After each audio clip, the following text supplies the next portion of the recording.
Who would be a Wolves fan, eh? On goes ball. Speedball might yet win it here for Wolves. Blasting the shot. What a goal! Molyneux in all its magnificence.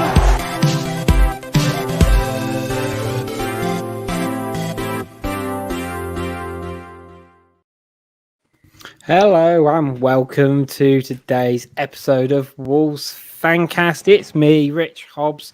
I was going to say celebrating Wolves 1-0 win over West Ham. I'm getting so used to talking about us winning this season. It's a wonderful, warm feeling. Joining me, I was going to say as ever. It's not as ever because he's not always on the show. But joining me is Blake, who I'm pretty sure if we never lost a game whilst you've been on, or was it a winning streak? I just want to make sure. Are we on a winning streak or a defeated I think streak? it's a winning streak because I think, every single time I've been on this show, we've won. So I was going to say, if that isn't a reason to keep having you on, I don't know what is. And also joining me is the senior vice president of the King Kilman Club. It's Adam Price. I need to get a badge made up now with that title and something like "Here to Help" underneath. See, no, I'm thinking sign for I'm assuming where you are is the study door. So like a little plaque, and also one of those things you can get on a desk as well, like the triangle. Yeah. Yes, I need to just basically have a corporate Kilman desk. Is basically what I need. That's what I need. Yeah. I think we can make it happen. We'll look in the Fancast budget. I know what we're doing for Secret Santa this year, so that works out perfectly. So I was going to say, before we get going, we'll get through the admin. As always, we're really proud to be part of the 90 Min Football Podcast Network. Really great to be associated with them. Go check them out as well, alongside having our podcast being affiliated with them. They also do lots of blogs and articles as well, so keep up to date on all of that. Let's go to Saturday, because we were chatting about it beforehand in terms of it just being almost surreal how good a game it was, both from a Wolves perspective, from a neutral. So let's dive right in. First game back after international break. Always a bit of uncertainty around it. Starting lineup comes out. I think the only major talking point was who was going to play on the right attacking wing. Was it going to be Podence, Troyer, or Trincao? It was Podence at the time, guys. Adam, how did you sort of feel about DP10 starting? DP10. I think he'd been, if you're keeping a close eye on the social media channels all week, and more specifically Podence's social media channels all week, he'd been dropping subtle hints, hadn't it, all week, that he was, I think he put something on about "it's my time to shine" or something like that. So it seems to me that he'd been told fairly early on that he was going to get a fair chance, or get his chance this week, which I was actually quite pleased about, to be honest, because obviously I've said on this podcast before how Trincao I'm not still completely convinced by, although he did have a good game against Everton, and Traore is obviously a bit of a weird one at the moment, because there seems to be a bit of politics around his reasonings for being out of the team at the moment. So, and Podence has actually been quite a good impact sub, and I use that term with a bit of dread on Podence's behalf, because someone like him obviously doesn't want to be stuck as being the quote unquote impact sub. So that was the one major thing that we had to talk about lineup wise, because I wouldn't. Whilst Trincao's been okay, I've kind of wanted to see Podence have his chance for a while as well. I'm glad he got it, and I think he took it. I think he took his chance as well. Yeah, 1,000%. Blake, were you sort of similar mindset in terms of sort of Podence starting. I think. Yeah, I don't go really on. think it's a surprise to anybody because, I mean, the position itself has essentially been a carousel this whole year. I mean, we don't really have anyone at the moment who's solidly taken that spot, partially because Neto's gone. But no, I was glad to see Podence because, I think Podence has a lot of promise. And like Adam had said, he did take a lot of his chances. I mean, he looked a little unfinished, let's say, a bit rough around the edges, just because I think he hasn't played in the starting 11 for a while, or at least consistently. But no, I mean, he set up Raul beautifully for the goal, and you certainly can't fault Bruno for putting him out there. Yeah, I think the other thing that I thought was interesting, for want of a better word, is I think he gives us a really good option that if you've got him playing on the right, and although I don't think that's probably his preferred position, he has the option to kind of drift inside and either play, behind a front two, and everyone kind of moves along a bit, and there's quite a lot of dynamism in terms of what he can offer in terms of creating space. And I'd be interested to know or work out, and I probably should have done it before I started recording, a podcast on it, is both we've all kind of said, it's a bit of a carousel. None of them are really getting like 3 or 4 games in a row, it feels like. And Podence seems to be someone who he needs that run of games to really make an impact, because it can be kind of hard to judge a player. As Adam said, it is great coming off the bench against Villa, but then how does he follow it up? And he doesn't always necessarily start a game strongly and things like that. So yeah, so I like the idea of having Podence in the team, because he offers you something a lot different to, I think, a lot of players. But we'll go on to the game itself. And first 15 minutes were either of you to a little bit anxious, because West Ham been great form this season. Moyes done a really good job of basically making the 2021 version of his Everton team from 15 years ago. And they started really well and started opening up a lot of space, even though I've had 1 or 2 chances, but nothing, too threatening. Blake, how did you sort of find most of that opening exchange before Wolves kind of found their rhythm? Yeah, it was nervy. I mean, I wasn't melting down over it or anything. It wasn't necessarily dreadful. But yeah, it did just kind of look like, West Ham were going to be the better team to begin with. And yeah, it just kind of seemed like we were kind of letting the game slip away from us in that first 15 minutes or so. But that being said, we didn't really give up any massive chances. And we just sort of held out until we could sort of take back possession of the game. And after that 15 minutes, we never really looked like we were going to concede. So granted, first 15 minutes weren't as great as they could be, but they certainly weren't poor. No. Brycey, how about you? Yeah, I thought the first 15, you could see you could see how Moyes got them to where they are on the table. They're quite well drilled, good quality players. I mean, that midfield battle was always going to be interesting.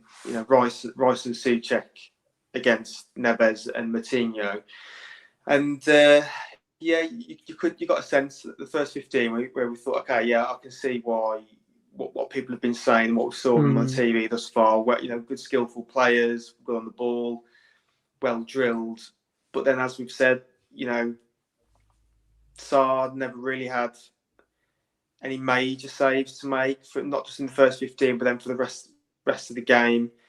And I suppose the first half as a whole was, after that cagey 15 minutes, the rest of the first half was kind of like, oh, okay, wasn't any groundbreaking moments at all in the first half, to be honest. But it was, I guess you call it like one of those cliches. It's a bit of a chess game, essentially. The first half, nothing really, no standout moments, and I don't really think either match today they had much to call out from the first half from what I watched this morning. But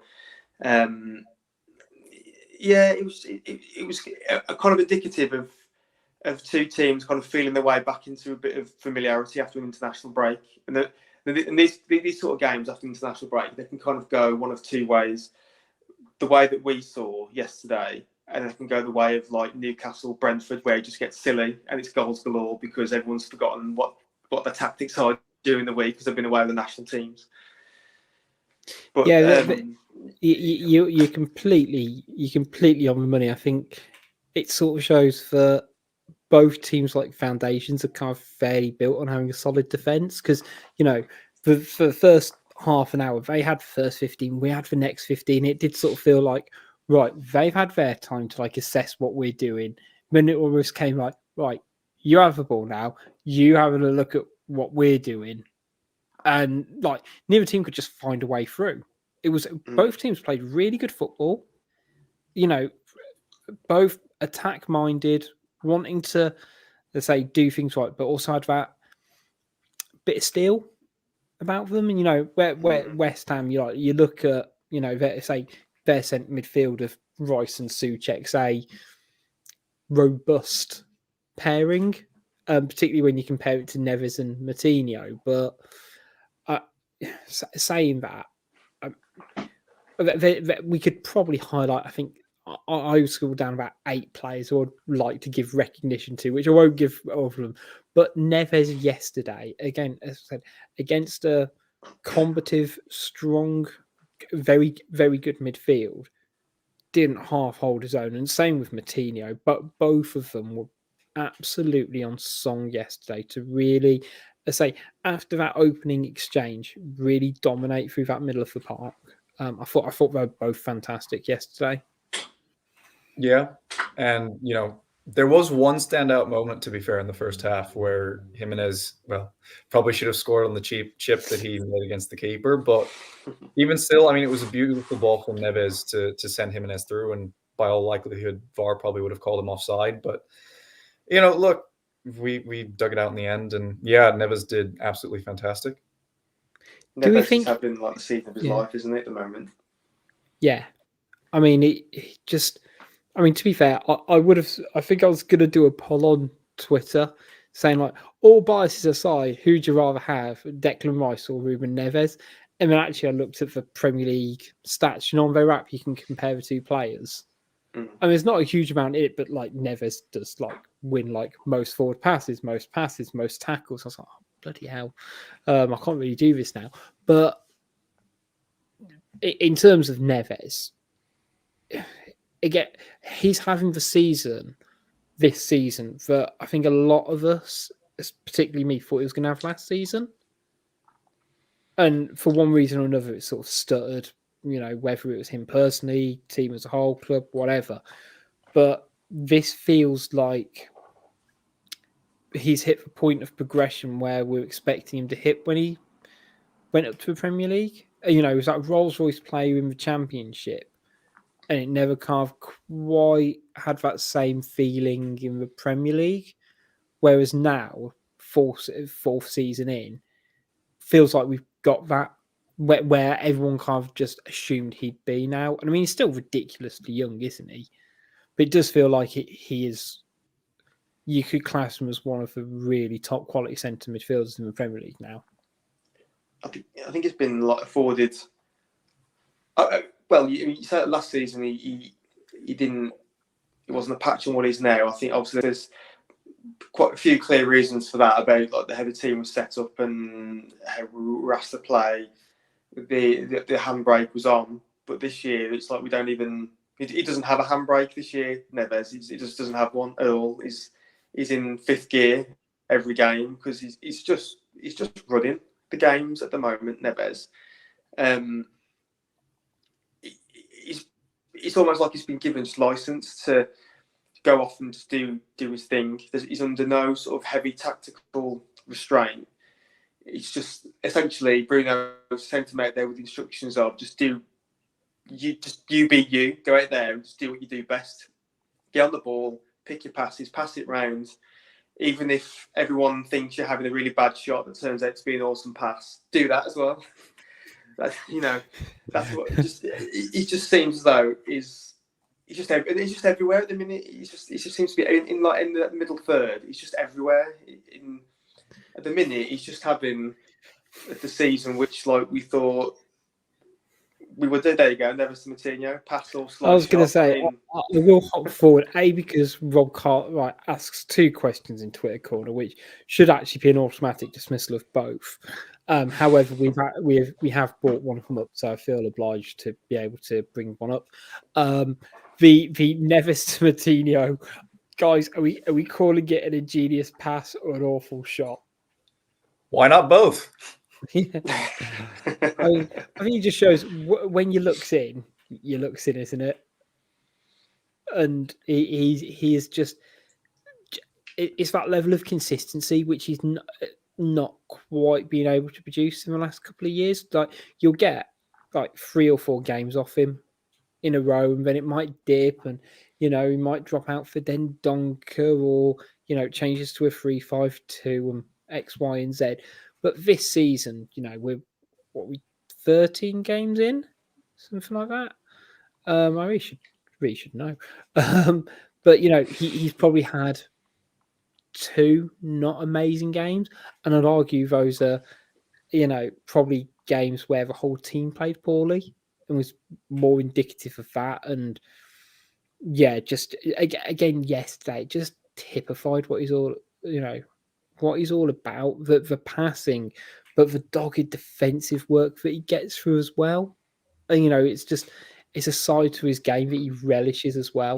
And you say, so it feels like he's just been given license to just do what you're good at, and the rest will sort of take care of itself. I was going to say, saying that, or one thing I think's quite interesting with Neves is when he plays well, so do at least one of the wing backs, because he's got players to feed a lot of the time, and it feels like this year he's using the likes of Semedo more to open up the pitch. Again, I mean, I think Nelson Semedo probably played slightly better than Aït-Nouri, but I thought both of them yesterday were just fantastic in terms of what they offer the team. I mean, particularly you look at Semedo for the work he did for the goal, let alone anything else. He seems to be the player who we thought we would get in 18 months ago, all of a sudden. Yeah. I mean, yeah. I know that there's been a lot of people who sort of badmouth Semedo for one reason or another, but he's certainly come around, and I don't really think that you can reject that now. I mean, he might not be the attacking force that he could be, but I mean, defensively he's superb, and he gets the ball up the pitch. So for a wing back, I don't know what more you're really looking for. Yeah, I saw some people online who still are saying that he's still got to convince me, or he's still got some convincing to do. I thought, what else do you need, to be convinced about? Because he's consistently played well now for a very long time. I'd say since the start of this year, you could argue. Yeah, so he's basically knocked in a calendar year of solid defensive performances. And not only is he good on the defensive side, obviously as being a wing back, he's actually good at getting forward. He's actually bringing an element of what Traoré does to his own play as well. He's happy to take on their full back. He's good at getting the ball. He's got the good link up plays. What we said, he's solid. He's dependable. He's not really injury prone. I think I can't remember last time he actually missed a game through injury as well. But Semedo, he's just as we said, he's a player which we all got excited about when we signed him, but obviously again due to the conditions and the scenario last year, we didn't see immediately. But even then, last season, people were saying, "Okay, well, I can see that there's some green shoots of a really fantastic play here," even though we weren't seeing it regularly. But now we are seeing it regularly. I don't know. I think it's going to be one of these issues that we have again with Wolves fans, in that because they didn't like him at the start, they're never going to like him ever. Yeah. It doesn't matter what he does now. That their initial opinion just has stuck with some people, and they can't deviate or they can't change from from those opinions? Because you know that it's probably not. In fact, it's probably not even limited to Wolves fans. Is it? It's probably just football fans in general. You know, I don't know, but you know what some people are like. You know, they've made their judgment and that's it. Bang, they can't change from it.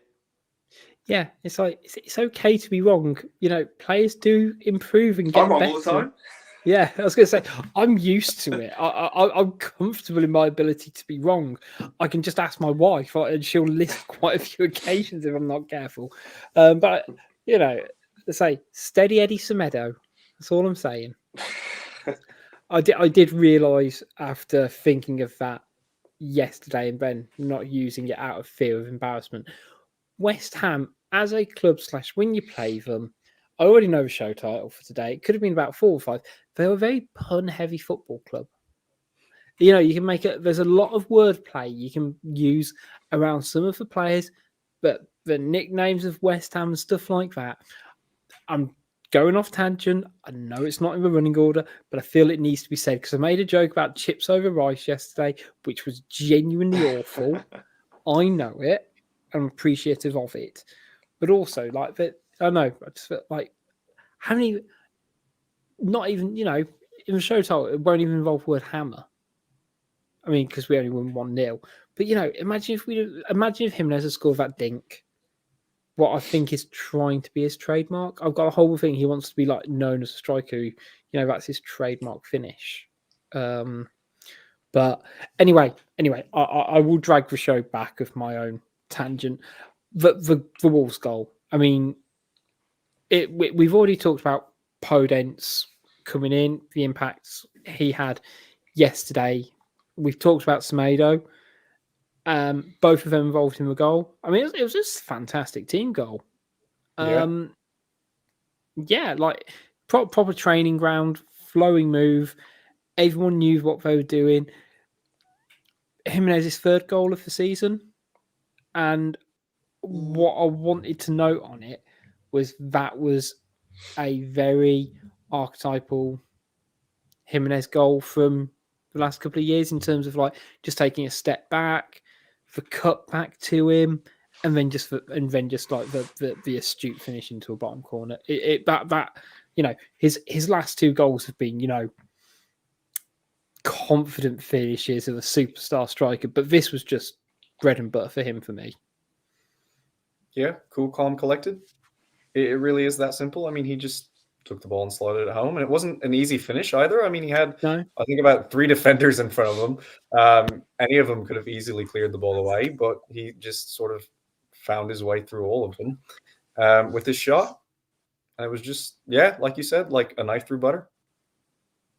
I think it was after his first season at Wolves. Like he won an award at the annual awards, and I can't remember who it was. It might have been Coady, because he's quite good at talking and giving analysis. Said something like, you know, he's really good at tight, awkward finishes. You look at the goal he scored against Man U in the Cup, that goal against Spurs at Wembley, where it's almost just underneath his feet, and that had a bit of a feel of that to it, where he just knows what he's doing. You know, say, but for me, I think it you know, almost the team aspect of the goal was just as important as the finish. How about yourself, Adam? Yeah, I think did it start with the kit? Did it start with Sarr? I can't remember. Yeah, it went all the way through the team. I did see a clip online. Yeah, when it pings up an icon of each player in the bottom left on Twitter. I saw a good thing this morning. If plug in an icon of every player who touched the ball, I think like over half the team touched the ball. And then there's a couple of things I liked about it. One, obviously Semedo again getting the ball, driving forward with it. Then it gives it to Jimenez, who's dropped deep, which we know he does. But it's just the way he's always involved in that. He's quite happy to drop back and be involved in the team build-up and then be on the end of our own build-up. You know, he's come in, he's dropped deep, he's got the ball, probably brought a player out of position, he's played it back into Podence. And I love the fact that Podence, again, it's only his second start of the season, but he knows exactly where to put that ball for Jimenez. He knows that Jimenez is not going to continue to run into the box and look, you know, for a lofted cross into the box, try and head it in. he knows that once that ball's been laid off to him by Jimenez, that he's going to cut it back for him again. And as we've said, that finish, very, very typically him. Look through the highlight reel of Jimenez's 50-odd goals for us, and you'll see a lot of that type of finish. And it wasn't it wasn't an easy finish either. It was quite difficult. Obviously, we talked about the chip earlier. We did, I was being in the safe bank. That looked a lot closer than what it actually was at the time when I watched that back. But that finish, brilliant. And you just think sometimes that if we created more than 2 chances a game for Jimenez, how much more fruitful it'd be with us. But sometimes I think it's great how many goals scored for us. But if we could just create more for him, it'd be even more fruitful. But I just delighted for him to score, and in a way, it was kind of meant to be. Obviously, with his documentary that come out that we'll talk about, later on the show, it was just fate, or just meant to be that he would get a goal yesterday when after that come out. So delighted for him as ever. Yeah, 1000%. I think the point you made about Podence just immediately being able to drop in and just know what he needs to do. I think that's a kind of a cool thing for me, because it basically meant. I'm trying to think of the best way to describe it. It was almost like a team goal. Beyond that, it was training ground. Everyone sort of just knew, right, I'm going to run in this direction. I'm going to run in this direction. If Jimenez stays marked up, which you assume you'd mark a prolific goal scorer on the edge of the box, then you've got, let's say, 2 people running in and supporting and advancing, but Semedo then drags people out and keeps that momentum going for Jimenez to take that really good step back. Who else, Sean, for you guys? Anyone else as a standout for you? Kilman, obviously. But I don't know. I just think everyone was brilliant. I mean, there's not really any performance you can pick out of that was even mediocre. I think everyone really played their part, and it was just a great performance all around. Yeah.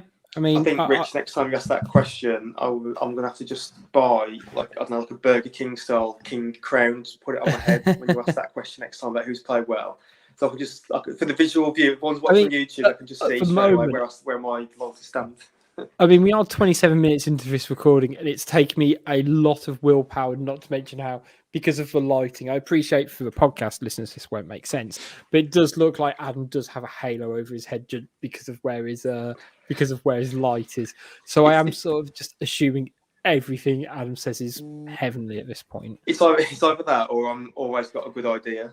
Yeah, I never have, so it can't be that. Me and Blake were talking about this before the show, and I've turned off a light because it is literally above my head, just to make sure. Because I think you don't have to hear me speak for nearly half an hour to know that there are very few ideas good that are coming out of this mouth. In terms of man of the match, I've pulled up the poll we did on the Fancast. Genuinely, it was hard to nail it down to 4 because I'd have had Aït-Nouri in there as well. You could have had Podence as an option, but I think Neves kind of ran away with it. But I mean, again, like it's a nice problem to have, isn't it? That every week, particularly it's Kilman and Sarr, when we kind of go around, at 5:00 on a Saturday or whatever, we're saying, player I don't know who's getting, enough praise is so-and-so. And they are. But everyone's doing so well. Everyone is just performing. And there's still room for improvement. Don't get me wrong. But, if it feels like at the moment, a lot of our wins is as a collective. It's not just, we've grounded out, the defence has had a good game, and we've nicked one on the break. It feels like everyone who played contributed to that win in one way or another. Yeah, I know that with the King Kilman, I know that his first 15 minutes weren't up to usual levels, but as we talked about that earlier about the team anyway. But then after that, it was like as Dan's tweet put out, they spent 100 grand to get Antonio back just to be pocketed by Kilman the whole game, and that was true. Yeah, Kilman for the rest of the game was up to like his usual very high standards. Could have had a goal as well, and let's talk about Eight Nora's little training ground set piece there as well. I've never seen that before. I fell for that hook, line and sinker because he did the initial like run over the ball, and I just said out loud, "Well, who's that fooling?" And then he turns around and just pings it in. And everyone, that's who he's fooling. Line. I thought, well, fair play. Like we said about Eight Nora as well. We already knew he was going to start. Marcel, I think, is pretty much now fit, but Eight Nora just gives us again that more attacking injection down the left-hand side. Marcel's good. Marcel's already surpassed my expectations because he's played, the lion's share of the game so far. I didn't think he'd even get like 3 games in a row, given his previous injury issues. But he's been solid enough up until now, and I'm not gonna knock him. But Eight Nori, when we want to attack teams, he's the guy that we need playing in that slot. He had a great game. Matinho also had a good game. Obviously not to Neves' standards, but I thought Matinho played well. And yeah, you mentioned Sarr there, Rich, as well. I mean, again, he didn't have any real saves of difficulty to make, but I'm seeing now that it's getting more and more the common opinion that we love Rui. I love Rui, down to the ground. But what's Sarr doing that Patricio could, or the better way of putting that is, what did Rui do that Sarr can't and they can do better, essentially? Because Jose Sarr, to be honest, has been an amazing goalkeeper for us, and for the price we got for Rui, and then for what we got for Sarr, an amazing bit of business by the club as well. And I think that he's been playing Champions League football and winning the Greek league over and over again with Olympiacos. Never got a sniff at the national team. He's been with us for 3 months, and he's already on the bench now for Portugal in the last round of their national team matches. So the theme there is, if you want to get in the national team, come to Wolves. Yeah. I was going to say, particularly if it's Portuguese. Yeah. I was going to say, I think that sort of wraps up the West Ham chat. I was going to say, it was a really good game of football. It was disappointing it was on last of match of the day. I've already had my bit of a rant about it because I completely understand why it was last, but it was still annoying. And it's like, we had about 2.5 minute highlight reel? Yeah, it wasn't very long. Yeah. But what I would like to sort of finish off with is just to sort of cement that, it wasn't just that West Ham lost, it was that Wolves won, because I think there have been a lot of performances this season where we've kind of debated, well, have Wolves won it? Have, so-and-so lost it? And I think last night was a really just solid performance from Wolves. And it wasn't like West Ham were just pushovers. They showed up and we were just the better side. Yeah, no, completely agree. One thing that we sort of spoke about it just before recording was, would you say this was our best performance of the season? I guess as an overall 90 minutes plus result. I mean, because you're right, some of the other victories, there's been, I wouldn't say a shadow or too many negatives, but the Villa game, fantastic way to win a game of football. But we still weren't great for large parts of it. A few of the others, Everton, we started really well. We had a great first half and then couldn't quite manage the game out. Whereas, apart from the opening stages of Saturday's game, it wasn't really nerve-wracking, but it wasn't great. Apart from that, we were in control for it, and I just it was a shame we only scored one, because I think otherwise that's nailed on to be our best performance of the best game of the season, I guess. Yeah, definitely.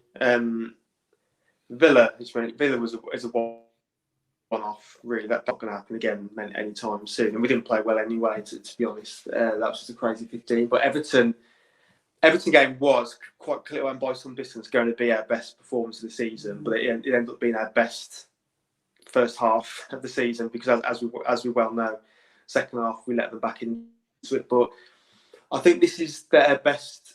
Yes, you could argue this is their best performance of the season because of who the opposition were. You know, someone who's in a great run of form, top 4 team, and just how well we controlled it. You know, against a team who's in the top 4, we controlled it. We never looked in any real danger at all.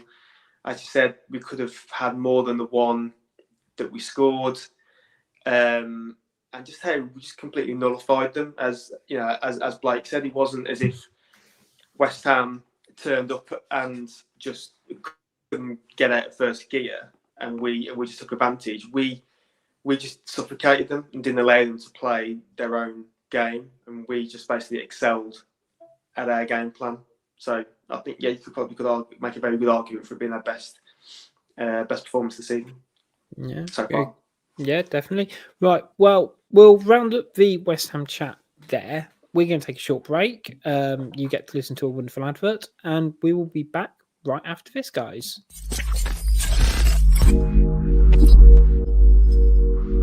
Hi everyone, Matt from Wolves Fancast here. If you're anything like me, time is of the essence these days. How am I meant to take training with my wonder kids on the managerial football simulation game that I'm not allowed to mention for legal reasons if I'm too busy worrying about my online media presence? Well, that's where our friends at pixelyetimedia.com come in. They're not just web designers, they're a creative agency that cover all of your design needs, from websites, brochures and signage to marketing, logo design and branding. So go check them out at pixelyetimedia.com. They'll get you set up quicker than Adama Traore running at a terrified left back. Speaking of which, who's got my baby oil? Hello and welcome back to Wolves Fancast. 2 little tidbits I kind of wanted to kind of talk about. I guess from preview show on Thursday to the show on Sunday. The first one, and it kind of came as a little bit out of nowhere, was the announcement of the Raul Jimenez documentary, Code Red, that details the aftermath around his skull fracture injury. And and the other sort of side of it I thought was particularly interesting as well was that it was also on BBC. It was an in-house production by Wolves. We'll talk about the actual kind of content at the moment rather than just for production production of it. But I did think it's pretty amazing that the club have actually produced a documentary internally, and it's I feel really lofty and liberal when I say this now. But actually, it's free to air for actually anyone to access it. And, I think that is a really cool thing that, they've, managed to get it to run on BBC. But, away from the lofty values of free to air television, but the documentary itself, guys, have you had a chance to watch it in the last couple of days? Yeah, it's really well done.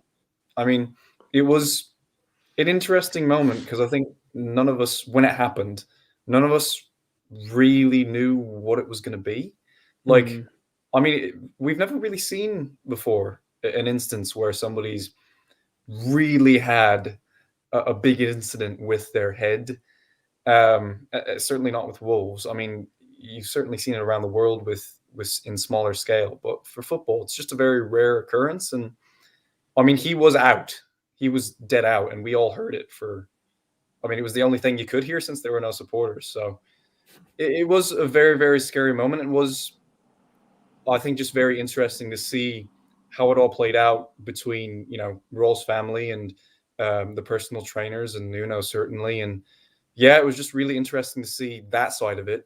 And then it also showed a little bit of his recovery as well. And I know there's been the meme about him wearing his helmet for head football. And yeah, it was just really interesting to see how that all sort of happened and how emotional that kind of was for both for Wolves and for everybody who knew Raul. Yeah, I think because it was, I say, it was on TV. It wasn't in front of a crowd. I'd kind of forgotten I guess some of those emotions behind it and how, genuinely life-threatening it was. Like, if we're a bit numb to football injuries a lot of the time, I think. And, that might just be me saying that, and I'm happy to sort of, stand by that. But, if a player turns and does his ACL in, you see it quite often. There'll be at least one. Don't get me wrong. It's devastating when Johnny did it the first and the second time. I watch a lot of American football.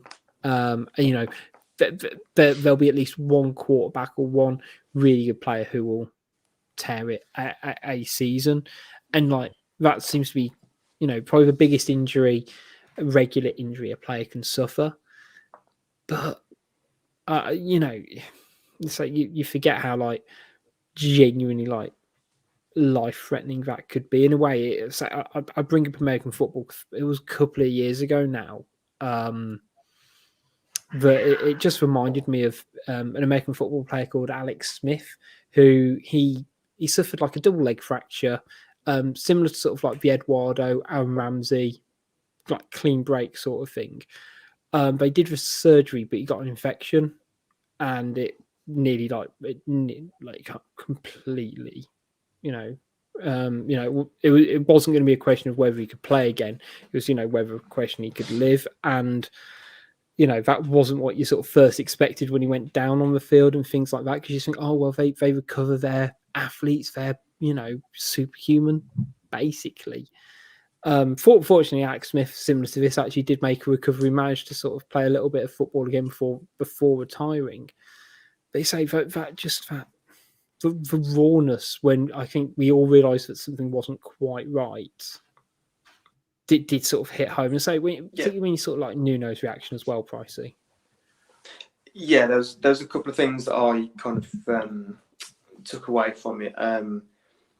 Firstly, that I think they left the sound in, didn't they, in the documentary of when it actually happened as such. And as you said, there's nothing else you couldn't hear anything else at the time. And one thing that got me straight away is what Coady said. He knew not for anyone to touch with him or mess with him.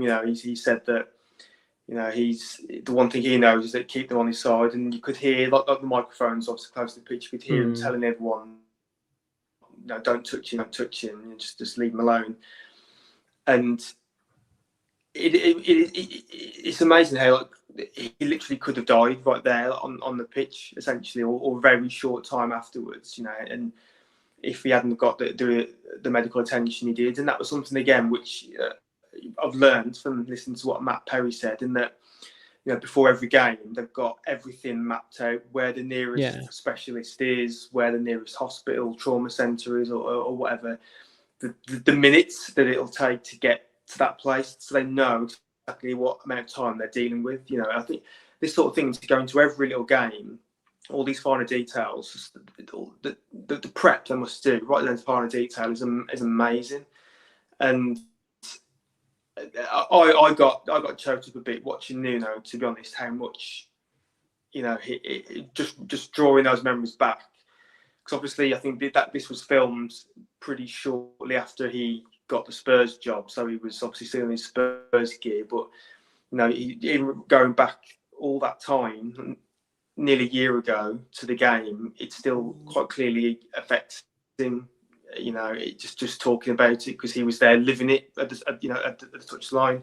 And I assume watching all the medical staff go past saying code red, and even he says himself, what is code red? What does that mean? And the fact that the players, managed to put that to one side and go ahead and win the game is absolute testament to the players as well. And you've got to feel for his family, the family in Mexico who couldn't do anything, couldn't even get on the plane to come over because of the world conditions at that time. It just, to me, it brought home that little sense of helplessness, really. For his family, who just couldn't really do anything, and even like his partner Daniela, who just go in a taxi, but couldn't spend too much time with him. But I mean, the whole thing is a testament to how much of a warrior that Raul Jimenez is. You know, that was it the next day? Was it he was up and saying, "Yeah, I'm all right. I'm awake. When can I play?" Essentially, Yeah. when can I... No, calm down, mate. You're just one day at a time.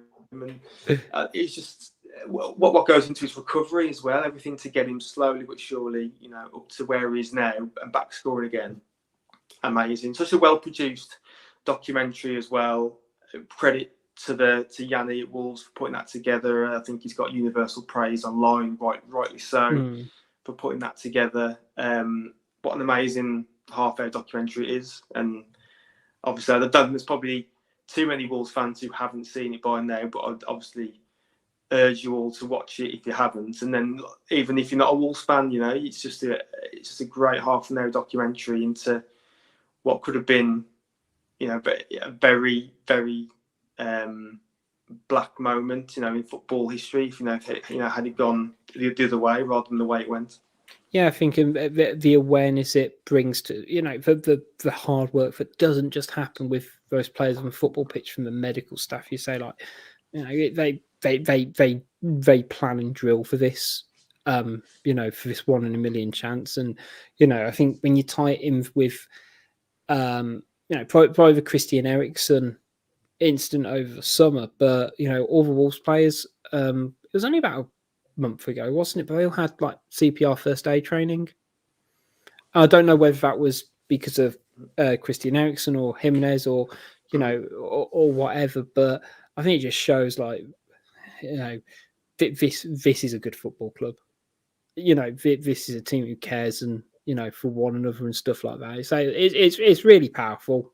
Say from top down, everyone involved. You know, we could kind of, you know, we could wax lyrical about all of them, the strength and the, you know, the skill to get back to a position we're in and to do it all. So, you know, as Adam said, watch it if you haven't. If you're listening to this and you're not a Wolves fan, maybe you're a sadist West Ham fan and you wanted to kind of pick a different thing, go and have a listen as well. It might make you feel a bit better about me scoring against you. I don't know, but yeah, definitely go check it out, guys. The other thing I wanted to talk about, guys, a bit of a lighter note. We'll try and bring the mood back up from feeling sort of raw and emotional. Is Conor Coady, your mate and mine, be in between captaining Wolves, playing for England, helping out on an anti-bullying campaign this week. He's also appearing on Match of the Day 2 this evening. Is there anything he doesn't make time for? Do you reckon if you're moving house, like you just go, yeah, don't worry, I'll free up some time, you know, Sunday morning, I can come help. He's just everywhere. Yeah, no, he just seems like a total stand-up bloke, don't he? And yeah, this is sort of the question that's going to be interesting to see after he retires. Is he going to go into management or is he going to go into commentary? I think that's going to be really interesting to sort of find out. But yeah, no, I mean, this won't be his first time doing presentations. I think he did. What was it that he did before? I can't remember what else he's done, but I know he's been on telly with whoever before. And yeah, I mean, he's awesome. He's a great character, and thank God we have him at Wolves. He seems like the kind of guy who, like, if you're painting a fence or something outside, he'd offer to come along and help, or it'd at least definitely make you a cup of tea or something if you're outside working. He would definitely do that.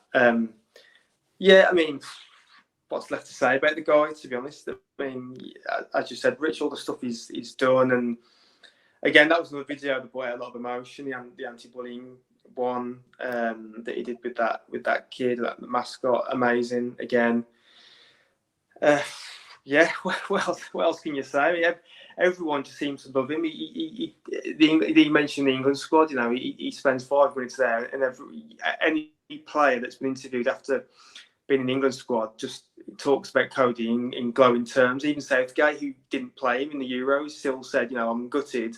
We got to the final, I'm gutted because I never got to play Conor Coady. You know, everyone just seems to fall in love with the guy, and you know, the fans rightly recognise by and large how much of an integral cog he is to our system. So yeah, I'm looking forward to watching it. I'm looking forward to watching it tonight. I've seen some of his pearls of wisdom that'll be on there, I'm sure, and I'm looking forward to seeing what he talks about Wolves, if he offers up any little nuggets of inside information. Yeah, that's what I'm kind of really hoping for, because he can be sort of. I say this from, and this is a bit of a humble brag from interviewing him before, but he's a very good speaker, and he's very like you were there as well, weren't you, Adam? But actually, I think he's quite relatively coy about showing his personality, but also being media trained at the same time, and like not giving away the whole shot. But he's got that bit of a fun personality that he knows when to, when to show it, but also not to say something completely stupid, like other people we've interviewed for the Fancast. I really hope that he just had I hope he kind of gives he's able to kind of show a bit of his personality, show his fun side, and also show that analytical, I guess, and how he kind of approaches the game, because he clearly knows he orchestrates things onto the pitch. I'd be quite keen to sort of see how he breaks down the Man City and Everton game and the Leeds Spurs game. So we'll see. We'll see. Shall we round up with some Twitter corner questions, guys? Right, let me fire them up. I can't really see, so let's see if it's this right one. Yes, no, that's one we already had. Sorry, guys. So first one up is Rob Cartwright. He put in two. I put them both on, and I clicked for the wrong one. Sound okay? So first one, because we've got Adam on, who is, as I said, the executive vice chairman of the King Kilman Club. I think we're all in it now, right? I feel like I've paid my membership dues at this point. I don't quite need a job a title as yet, but I think everyone's on board the Kilman train. But Rob's question is, Kilman to Qatar. Now we are 13 months away from the World Cup. Admittedly, he's not had a call up yet. There are other ones in front of him. Do we see any likelihood, if he keeps up this form, that he could be playing better? Particularly if like Mings doesn't quite, someone like Tyrone Mings, not just dig out a Villa player, but if Mings can do it, Kilman can. Let's be honest. Yeah. I'm definitely assuming we're talking not just about Kilman going on a random holiday to Qatar here. It's definitely about the World Cup. That's what I've interpreted it. But you know what, Adam? You can take it whichever way you want. Are we seeing Kilman in a random summer holiday in Qatar? Yes. Yes, World Cup. Well, if the form continues as we expect, then he's got to be in the conversation. And like I'm channeling my inner Marcus Speller here by saying that he's on the plane. For me, he's definitely got to be on the plane. When you look at some of the defenders that we've got at the minute, I mean, for me, he's already above like the outside dross, like the Michael Keanes of this world and what have you. For me, Mings is obviously a bit up and down, and this is all obviously based on current form. He's better than Mings anyway, in probably mine and many other people's views. And then probably, based on current form, I wouldn't even play Harry Maguire. I'd be playing Kilman ahead of Maguire, because Maguire's a bit of a circus at the minute. So for me, if form continues per current trajectory, for me, he's got to be in there. I haven't seen anything to say otherwise. There's no evidence to say otherwise as to why he wouldn't be England class defender. It's also worth noting that this is going to be a Winter World Cup. So he does have extra time, and I'm sure England will be playing some sort of friendlies during the summer. So yeah, I think he could easily get the call up then. Yeah, I think there's the next international break's March. It'll be friendlies, between now and then. So,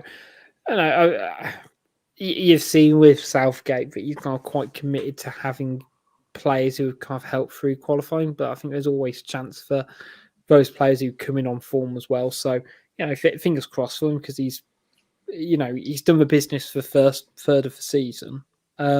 Right, next up, Paul Wharton asked, at what age is it socially acceptable to say, can we just go for a quiet one tonight? I don't know what this is, so you guys are going to have to help me out with this one. Right. Blake doesn't probably go for just a quiet one anyway. Just a quiet drink in the pub. Fair enough. But you've got to actually. But you can probably say that, but it never actually sticks to that. It never actually ends up as a quiet one in the pub tonight. It probably ends up being a mad. So you're popping out, then going out, then going out. Yeah. And then you stay out at the end of it. Yeah. So I was going to say the quiet one would almost imply that you're going out for one drink, but you only want to go out for one drink, whereas no one really ever goes out for one drink. It's always, multiple ones. At what age? I don't know. It's got to be above 30s. I'm thinking, or if you've got a couple of kids, yeah, then you normally say that. Yeah. As someone who rarely has more than one drink, I think I'm a little biased here. Yeah, that's a tricky one. I'm going to go for 33. Yeah, I feel like I've been saying that kind of phrase for a few years now. So yeah, I'll probably go along with that sort of 30. Yeah, 35 at the limit, ceiling limit. Yeah, I'm good with that. Right. Let's do this one from Stu. I can't remember. No context to this one at all. Have you ever been told you're not as fat as I thought you'd be by someone you've never met before? For context, Kim did say this to Stu last night when we all met at the pub. So there you have it. But no, I have not. That's. I was going to say, considering that me and Blake are probably on the slimmer side of the scale. Yeah, I was going to say, we're probably never going to be meant. We'd be hard pushed to find out if anyone's told us that we are not as fat as they. I was going to say, I'm a bit almost annoyed that this question has come up for you two, who are very slim in stature men compared to my slightly more stockier frame. No one's ever said I'm not as fat as they thought I'd be. I did have a co-worker once, so it wasn't straight away, but they had our a photo of us on like a meet the team section on the website, and she admitted after a couple of months of working there, she was like, I saw your photo and I thought you were going to be so mean and angry and terrifying, and then I met you and realized after 2 minutes that you really weren't any of those things. I was like, okay. It was like a generic headshot sort of thing, but the angle was ever so slightly I was leaning down. So yeah, I've never had anyone say I'm not as fat as they thought I'd be, fortunately. Last one to round us off is some Skills Geek. If you could pick the song played when Wolves win at Molineux, what would it be? So I guess so not goal celebration music, which I think people are sort of on the fence about, blah blah blah, after we win.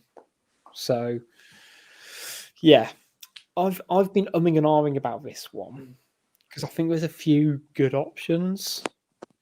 Personally, I love it how we have it now with Everybody Wants to Rule the World. I mean, that's a fucking class song. So I don't know. I'm not too picky about win songs as long as we actually win. I think I'll try and metal it up and play Metallica or something, Wolf and Man or something, anything with Wolf in the title, just to inject a bit of rock into the occasion. I would just because that's it. Just why not? If you go down that path though, Adam, you could be playing Duran Duran, Hungry Like the Wolf, or Mumford & Sons, because they've got also acceptable. Wolf. Are we accepting Duran Duran also and Mumford & Sons? Okay. I feel like you'd need something either. I think it depends on the victory. Yeah. And also, I guess, is the song to praise Wolves or is it to humiliate your opponents? So I think I'd maybe go for the Curb Your Enthusiasm theme tune if we beat I don't know, Arsenal or Spurs, and make them walk down the tunnel to it. That could work. Be class. That would be class. Yeah. I would love that. Really shithouse them. Put it into the club. Yeah, I'll send an email later. I'm sure they'll appreciate it. I'll message Russell Jones later. I'm sure he won't mind. Right, I think that's probably a good point to end the show, as there is, because otherwise I'm going to think of other songs. So big thanks to everyone who's joined us for today's show. Shout outs to 90 Min. Go check out their podcast network. To our sponsors, Pixel Yeti Media. Again, as Matt said in the ad, for all your marketing needs, go hit them up. We will be back Thursday, I want to say, to preview the Norwich game, which I was going to say, I can't remember. I think it was the last podcast I was on, but I'm so glad they've won a couple of games, because you just knew that we were going to be ones who'd lose first to them if they'd have kept up this, winless streak. So very glad about that, because I think we've then got now a good chance to beat them. But yeah, little Dan and the rest will be covering that game. Make sure you hit us up on all our socials: Twitter, Facebook, Instagram, and if you're not listening to this or / watching this on YouTube, go check us out on YouTube as well. We're on Wolves Fancast on all of those four, because we like things nice and orderly. Until next time, though, it's goodbye from Blake. See you, everybody. It's goodbye from Adam. See you guys. Take care. And it's goodbye from me. See you next time.